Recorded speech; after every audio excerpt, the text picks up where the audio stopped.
And so now I'm going to go to Greg up in Michigan. Hi, Greg. How may we help you today? Hello, Dr. B and Kimberly. Hey, how can we help you out? Thank you for all. I want to thank you for all you guys have done. It's been a huge help for me. Good. I specifically want to talk in the context of midlife crisis type things and get your thoughts on that. I'm happy to give you some backstory. We've been married for 30 years in April. We came to the workshop.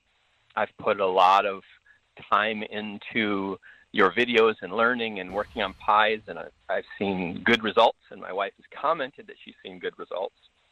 And after the workshop, she decided she was going to put the divorce on hold and be separated. Okay. And then she moved out. Okay. Through this time, we've gotten along better than ever because of the pies and the communication and the change in how I'm speaking and treating and not controlling, and I'm only letting love, like, respect, appreciation come out of my mouth and out of my thoughts towards her, and it seems to be making a big impact. Good.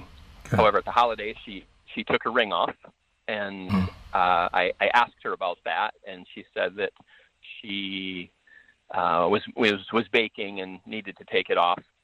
But then I noticed the next time she still hadn't put it back on, and I didn't comment. I just let that go. But it's one of those things that kind of has a little sting to it.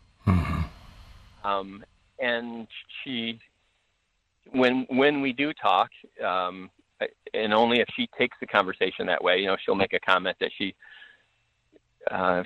does still feel like she's probably leaning toward divorce.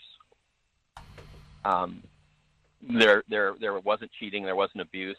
I have no reason to think that she is cheating. However, she just really feels like she's confused. She just doesn't know what to do. She doesn't know what she wants. And her mother was divorced 3 times in the first 10 years of her life, and there was alcohol abuse.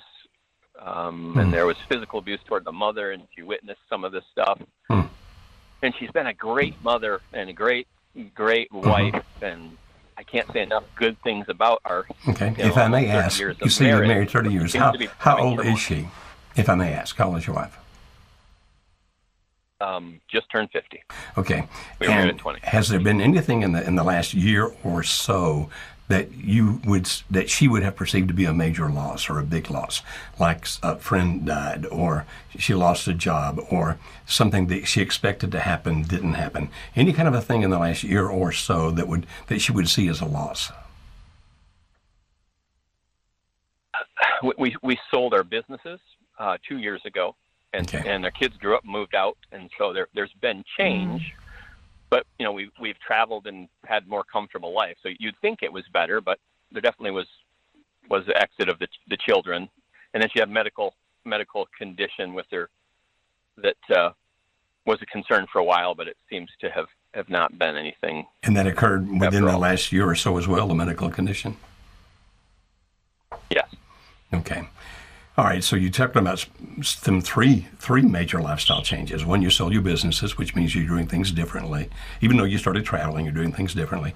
Another is the kids finally moved away or moved out. And the third is that she faced some kind of a major medical condition. When we talk about midlife crisis, basically we don't use that phrase because of the fact that it's so misunderstood and so misused by so many people. When we talk about the so-called midlife crisis, we talk about the fact that typically it's a period of mourning. When people either something they thought they were going to have and finally realize it's not going to occur, they begin to grieve it. They begin to have a mourning period that they're not going to have it. Or something that they did have that now has dramatically changed. For example, whatever she did every day when you had the businesses. Back when I was doing corporate stuff, there was a nice lady that owned a jewelry business that she was offered $260 million for that business, by the way, when I was consulting with her firm. And she said, what would I do every day? It was going to be like, I don't need the money, and I don't know how I would do with that lifestyle change. I don't know what I would do every day. And so it becomes a thing of I grieve losing something that was important to me. And so it could be my children finally moved out of the house. That's a pretty big deal. And so now I'm grieving something that was important to me. All of a sudden, not only did we sell the businesses, so my my day-to-day stuff changed. The kids finally move out, which I understand. That's one of my jobs, helping to get them to do that. But I'm still missing them. And oh, by the way, I could die. All of that happening in a short period of time is confusing. And so when people refer to that as a midlife crisis, we say it's actually a grief process. And what it sounds like to me, and of course I don't know everything, but what it sounds like to me is she went through three grief processes intermingled with each other. Not just one, but I mean, these things all mixed together. And so her confusion is certainly understandable.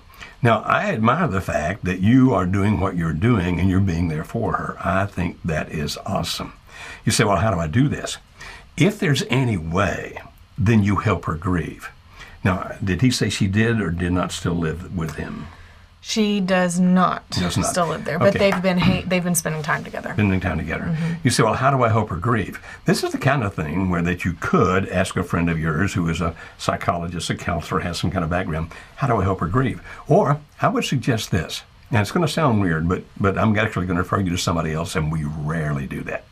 I would recommend that you go to sparkoflife.org. All one word, sparkoflife.org. That's SparkOFLIFE.org. David and Debbie Matthews run that. They work with us very closely at Marriage Helper. As a matter of fact, they lead some of our intensive 3-day workshops.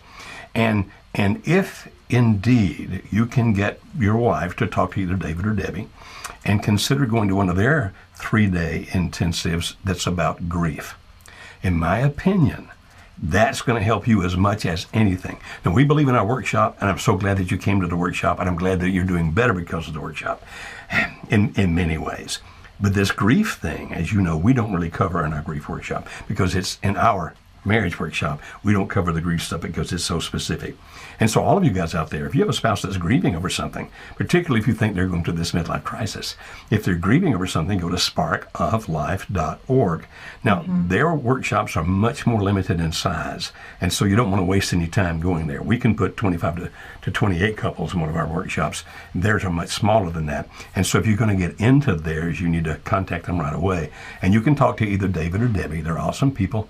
They run those things. And I think that's, what do you think, Kimberly? I'm thinking that's what's really going to help this wife, if indeed she would get involved with David and Debbie. Yeah, a struggle might be is if someone if she might not think of herself as grieving. Exactly. And so that might be the first struggle of even just identifying, maybe it even starts with a conversation with her of, hey, when our kids left, how did you feel? When we sold the businesses, did you feel like you lost a sense of identity or things like that? And it might just start with a conversation. But the thing for us to remember is there's no judgment on grief. So it could be easy for me to look at just that situation. I'm not saying this is easy for me, but it could be easy for someone to look at that situation and say, that's not a big deal. People do that. That happens all the time. Wow. People get over it. Oh, well, she ended up being fine from the medical thing, so it's not a big deal. But and I can't remember which psychological assessment it is, but it has all of these rows of, has any of these things happened in the past year? And it can range from losing a job, getting divorced, getting married, moving, losing a pet. It's actually used by insurance companies to help measure a level of stress that people are going through. That's what it measures. And some of these things you read, started college. You read these things and you say, well, that's not that stressful. But then they start adding up over time, and you see how even some things that are seemingly small, especially if they're added up with other things, can really affect a person inside, how they're mentally functioning and processing, and yeah, things can come of that. And there is, they have been married 30 years. They did get married young. They did. So part of my question is she maybe grieving her youth? Is she grieving the fact that mixed in all of that? That's a very possible thing. I like what you said there earlier, though. It's actually, rather than saying call them because they're grief experts, you were better at this, and they actually say it differently. Call them because they're loss experts. They help people who deal with any loss, like any the type loss of the loss. business, loss of the kids moving out, the loss of the fact that you have medical problems. And so you might want to use the word loss as opposed to the word grief. And that was a good point, Kimberly, about that, because they may say, no, I'm not suffering any kind of grief. grief. Yeah, but do you have a sense of loss? And typically they respond to that faster and go, yeah, I do. Right. And so we recommend Spark of Life. These people are outstanding. They're amazing. And I recommend that you go to them.